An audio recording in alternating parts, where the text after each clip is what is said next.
Ay drug pusher na sikop sa pagpamaligya og shabu. Yes, punta inganyo sa syudad sa Lapu-Lapu. Papagyo ni sila maundang, papagyo ni sila papagyo ni sila mga kapuso mapuo de gahurot. Askang daghana gyapon supply. Atong paminaon na detalye sa maong balita. Norman Mendoza sa Super Radio. Super Norman, pasok! 35 anyos nga lalaki sa bypass operation sa kapulisan sa Mactan Police Station diha sa Barangay Punta Inganyo alas 7 pasado sa gabi.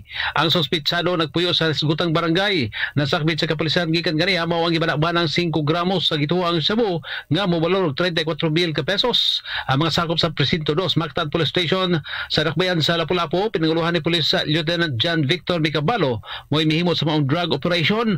Human nagkuha og impormasyon gikan sa asit sa kapulisan nga bigid ang sospitsado sa pagpamaligya og shabu. Kaso nga pagpamaligya og paghupot og ilegal nga drugas ang atubangon nga kaso sa maong sospitsado.